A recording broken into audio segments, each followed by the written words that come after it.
लोकसभा चुनाव 2024 के लिए बीजेपी ने मध्य प्रदेश की 29 में से 24 सीटों पर अपने उम्मीदवारों का ऐलान कर दिया है। इस लिस्ट में शिवराज सिंह चौहान विदिशा से लोकसभा चुनाव लड़ेंगे। इसके अलावा मुरैना से शिवमंगल सिंह तोमर, भिंड आरक्षित सीट से संध्या राय, गुना सीट से ज्योतिरादित्य सिंधिया, सागर से लता वानखेड़े को टिकट मिला है।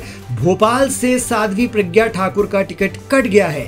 टिकट की घोषणा होने के तुरंत बाद ही एमपी के पूर्व मुख्यमंत्री शिवराज सिंह चौहान ने ट्वीट कर पीएम मोदी को धन्यवाद दिया। उन्होंने लिखा, प्रधानमंत्री नरेंद्र मोदी जी युग पुरुष और युग द्रष्टा हैं। उन्होंने भारत के अभूतपूर्व विकास और जनकल्याण का इतिहास रचा और अब विकसित भारत का संकल्प भी उनके ही नेतृत्व में पूरा होगा। इस संकल्प को पूरा करने में मुझे भी गिलहरी की तरह योगदान देने का अवसर मिला है।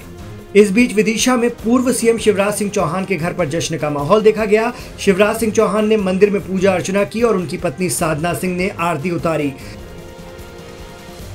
गौरतलब है कि शिवराज सिंह चौहान को एमपी की बागडोर न सौंपे जाने के बाद से ही चर्चा शुरू हो गई थी कि पार्टी उन्हें लोकसभा चुनाव में मैदान में उतारेगी। शिवराज पहले भी विदिशा से सांसद रहे हैं। इसके अलावा भोपाल से आलोक शर्मा, गुना से ज्योतिरादित्य सिंधिया, सागर से लता वानखेड़े, टीकमगढ़ से वीरेंद्र भाटी, दमोह से राहुल लोधी, खजुराहो से बीडी शर्मा, सतना से गणेश सिंह, रीवा से जनार्दन मिश्र और सीधी से राजेश मिश्र, साथ ही शहडोल से हिमाद्री सिंह, जबलपुर से आशीष दुबे, मंडला से फग्गन सिंह कुलस्ते, होशंगाबाद से दर्शन सिंह, विदिशा से शिवराज सिंह और देवास से महेंद्र सिंह सोलंकी, मंदसौर से सुधीर गुप्ता और रतलाम से गजेंद्र पटेल जैसे नाम शामिल हैं। बीजेपी ने अपनी पहली लिस्ट में देश भर में 28 महिलाओं को टिकट दिया है। इसके अलावा 47 युवा उम्मीदवारों को भी मौका दिया गया है। बीजेपी ने 27 एससी और 18 एसटी उम्मीदवारों को भी टिकट दिया है। गौरतलब है कि गुरुवार रात केंद्रीय चुनाव समिति की बैठक में नामों के मंथन पर मुहर लग गई थी। बीजेपी ने 195 सीटों पर उम्मीदवारों के नाम की घोषणा की। 2019 में बीजेपी ने एक तरफा जीत हासिल की थी। 29 सीटों में से 28 पर बीजेपी को जीत मिली थी, जबकि कांग्रेस को एक ही सीट पर विजय प्राप्त हुई थी।